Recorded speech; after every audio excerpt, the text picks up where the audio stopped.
Hello everyone, this is CJ Novo 992 and today we are back with another brand new video. Today's video we are back, ladies and gentlemen, boys and girls. There is finally content to talk about and I know what you're thinking. Thank God CJ, you've been handed 3 or 4 videos a week because you've got no creative talent. The lack of videos have shown that since the end of the season. Harsh, but fair. All joking on that aside, I'm absolutely buzzing that the football is back. It was just great to see Rangers are back already, and just in a couple of days' time, we will be playing in a European qualifier. But let's pull on the reins. Let's not think about Tuesday. Let's reflect on what we just witnessed with Rangers absolutely hammering Oxford 5-0. But before we go any further into today's video, just a friendly reminder in case you are new around here and you haven't hit that subscribe button yet. It's right down there and it's free and doesn't cost you anything. It just helps us, the nation, well and truly on our way towards 55k. But now that we've done nation things, let's turn our attentions back to the 5-0 win versus Oxford United. I mean, there's not much else you could say, but it's an absolute perfect start to the season that we've got so much hopes for. Now, I know there's going to be some saying, oh, it was League One, Oxford United, CJ, why are you so happy, why is that? But that's just people that's just completely negative about everything. You look at this Oxford United side, they came here, they were very well organised, and for the first 15 or 20 minutes, they were getting stuck in. They were trying to do things, but we just turned it up when we needed to, and it seemed to be every 20 minutes. Because it's interesting when you look at the goal tally, and I was laughing about this with my dad in the car. If you look at it, we scored in the 10th minute, we scored in the 30th minute, the 50th minute, the 70th, and the 90th. That is pretty damn consistent. And I think consistent is the perfect word to say about that overall performance, because again, it's no an absolute baller performance, it's not a 10 out of 10, everyone didn't completely ball out, but I thought it was a consistent performance from every single player. I don't think anyone let anyone down. I think everyone saw what the game was, they used it for fitness, they ran, they worked together,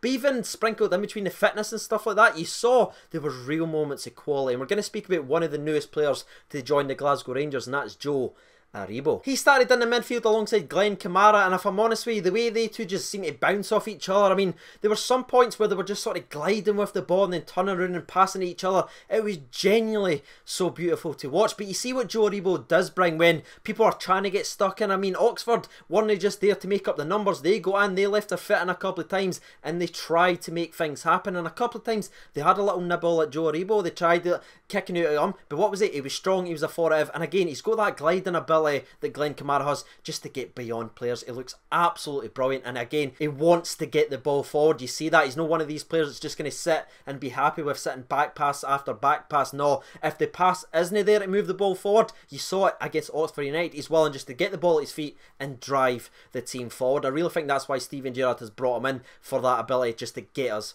up the field. Brilliant debut from Joe Aribo. And another 2 players that was making their debut for the Rangers was Jake Hastie and Greg Stewart, and they actually combined for the first goal. Now, if you followed this channel for a long time, you know I rate Jake Hastie very, very highly. And whenever we've spoke about loaning him out in the past, I say just keep him in. I think he's got something special, and to me personally, it looks like he's just got a wee bit of something. And he showed that during his 45 minutes appearance versus Oxford. When he does get the ball, he wants to go forward. I mean, there was a time where he flipped it over someone's foot when they were coming in for a slide challenge. There was another time where he crossed a perfect ball that maybe Greg Stewart, if it wasn't a friendly, would have threw his head it and made contact with the back post. I think that was one of them ones where you think, it's a friendly here, let's not go absolutely mental. It was literally on a 6-pin and just all day. But one thing I noticed about Jake Hastie, and I don't know if you were the same watching the game, is the fact that he would just give as good as he got from the defenders. Like when they gave him a wee shove, next minute or two when they had the ball, even when they passed the ball off, he was just nudging them like that, giving them a wee nudge when he's running by.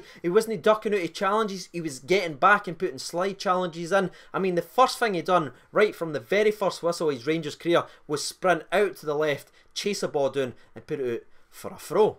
That shows he's hungry and he wants to play for the Glasgow Rangers. And as I've already said, he was heavily involved in the first goal. He switches out to Greg Stewart, who takes the ball down on a 6-pence, and with his left foot slides a delicious through ball to Danny Candeas. And you know what Danny's going to do. Danny's just off. I mean, you either see Danny like this or Danny like this. He's never still. He runs through, shows his composure, and it's a very, very tidy finish for Danny Candeas. And if I'm honest with you, we looked eyes when he scored, and I got lost in them. Moving over to the second goal, it did come from the man himself, Mr. Greg Stewart, and if I'm honest with you, he played really, really well, and I think that's what he needed to do, because we all know the reaction whenever we spoke about Greg Stewart in the past. I mean, when I said that he could be one of the surprises of the season, and I think he's going to play tremendously well, there was a little bit of heat in the comments, and thinking about it, we both needed that performance for Greg Stewart, me and Dee. With that one, it genuinely, it was brilliant. It looked like he was up for it. So many nice little fancy touches. His first touch was brilliant. He nutmegged someone with a back heel slipping through. I believe it was Greg Docherty, who went very close to making it 2-0 before. And maybe he should have been a wee bit more selfish about 10-15 seconds before he got his goal. But he gets another chance with it, chases the ball, flips it by someone, doesn't give up on it, brings the ball in. Again, you see his first touch when the ball's played across the ground. You see what kind of player Greg Stewart is, and it's a fantastic finish as well. It's actually in the back of the net before the goalkeeper even moves. Fantastic debut from Greg Stewart. Now, as you can imagine, because it was a friendly match, there was a hell of a lot of substitutions. There were a lot of things that happened in the game. We're not going to be able to cover them all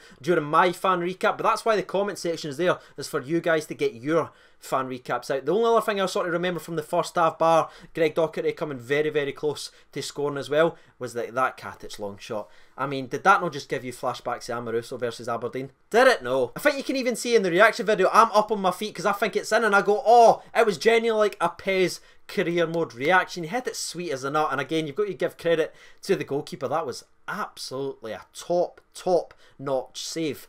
Fun fact, if I'm honest with you, the first half, the goalkeeper had a couple of pelters. A guy, I was like 3 or 4 rows behind me, said, made this brilliant, went, your ma sells fags at the weekends. And someone else shouted, only at the weekends? And he goes, aye, she's part-time.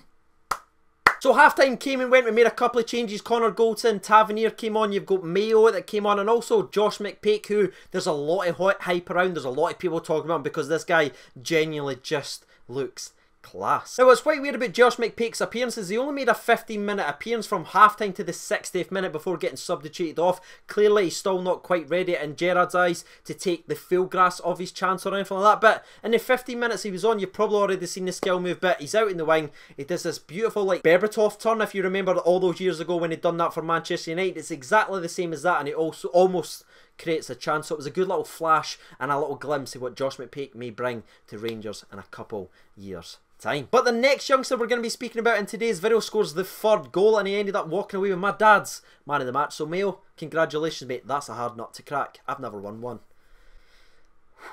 I'm fine, everybody. The goal itself was wonderful, by the way. Andy Halliday, man, what a performance that man put in. I mean, he nearly scored in the first half. He was running all day, left, right, wherever he needed to be, he was there. And his cross that he puts in is absolute top quality. Wonderful header from Mayo. It gets saved by the goalkeeper, and then from the angle where I was, it kind of looked like it hit off the goalkeeper and then hit off him and they went back in. I'll probably need to watch the goal again, but again, I know that was a fantastic save by the goalkeeper, and the rebound, I'm pretty sure, hit off Mayo. And there's something else I want to say about Mayo, because it wasn't just the fact that he scored. I mean, that's going to gather a lot of attention, but there was a couple of times where they had set pieces and they whipped it in the box. Who got his head to the ball? It was Mayo, especially the second one that was at the back right hand side. I mean, that guy is running, and you obviously jump higher if you've got a running start, but Mayo still managed to climb over and get a vital header to that, because that guy was free at the back post, but Mayo stepped up and showed that he's got the defensive awareness as well. It was absolutely fantastic for Mayo, and something we want to circle back in and say, something about Steven Gerrard, about taking your chance when you're given. Mayo came in the 45th minute, kept a clean sheet, he scored, never put a foot wrong, and won every single aerial duel that he had. Talk about taking your chance on. Well done. The 4th goal was scored by Ojo around about the 70th minute, and I really like it because Tavernier shows what he brings to the squad. As soon as he comes on, there's a lot more balls getting fired in at the strikers, a lot quicker and getting the ball forward. He slips a delicious pass into Ojo. Now, the defender tries to slide him. Not only does he show strength to hold off the defender, he stays on his feet when he probably could have went down and maybe picked up a yellow card and get a free kick in a very dangerous area, but he stays on his feet. He fights to keep his balance. He runs through the goalkeeper, shows tremendous composure, and finishes it beautifully to the left hand side. I think it kisses off the inside of the post as well. Fantastic finish by Ojo, showing everything that he's going to be bringing to Rangers next season. Skill, power, pace, and finishes. Now, quite fittingly, we saved the best for last because I love watching this fifth goal. I've watched it over and over and over again. Now, Jermaine Defoe, again, he spoke about how important that goal was to him because it was the anniversary 2 years since young Bradley died. I mean, you saw his reaction, you saw his celebration. That is just a genuinely beautiful story and the connection he shares. So, and not only did it mean a lot, but it was just such a beautifully worked goal, and you saw the best of what Rangers could potentially be doing consistently now next season. First touch pass here, here, here. Little triangles. I mean, I'm maybe sounding a little bit like Pedro Caixinha there, but we actually saw the little triangles work. Beautiful movement, a fantastic ball in from Tavernier, and you create a chance for Jermaine Defoe inside the box. He will always score, yeah. And that's the way that the goals broke down and the players that stepped up during those moments. I want to give a couple of other shout outs. Again, I'm not going to be able to mention everyone, or this video would be like 30 minutes long, and I know you didn't want to listen to this for 30 odd minutes. So I thought Greg Dockery showed exactly why he's not been farmed out on another loan and why he's challenging and fighting for that starting 11 spot. He was fantastic. Very briefly, I need to mention George Edmondson as well. Now, he wasn't challenged too much, but I thought he got to the ball a couple of times. He stuck his foot in a couple of times and he showed he's very comfortable. And if I'm honest with you, he looks a lot faster than I originally thought he was. I mean, there was one point where they sort of had a little break down the left hand side with 21, who, well, I think personally was Oxford United's best player by a mile. George ran and caught up with him with ease. And the last person I want to speak about just very, very briefly is going to be Matty P, aka Team USA. That was the first time he's played right back for the club, and I don't think he put a foot wrong. But with saying that, that's going to be my fan recap of the 5-0 win over Oxford United. If you haven't done so already, get your thoughts and opinions out there. And while you're doing that, let's jump over to Twitter and hear from the people. Now, as it's a friendly, again, there's going to be no man in the match ball because about 26-27 players played, so it would have been absolute madness to just be able to pick one out of that 4. But we've just asked the people on Twitter who impressed you during that performance versus Oxford. The first one comes from Rock and Roll Elvis, and he writes Dockery, Dockery and Docker. Okay. Gary Stevens says, really glad that Greg Stewart got himself a nice solo goal and shut up some of the fans that were saying he's garbage and not good enough before he's even pulled on the shirt. Coming out hot there from Gary. Moving on to the next one, it comes from Batch. He says, team looks promising, finally a bit of depth and goal scoring ability. All we need now is Ryan Kent, and 55 is on its way, if he can stay consistent, of course. Mark McMinn, any relation to Ted McMinn, aka the Tin Man? That'd be quite interesting to hear. He writes in, Stewart, Ojo, Katic, Dockery particularly stood out for me today. Thought Polster looked decent, could also be a very unpopular opinion, but also expecting a little more from Aribo. He looked bloody strong though, and it was only friendly, early days, but very promising signs. Ross C14RVL. You just couldn't pick Ross, could you, son?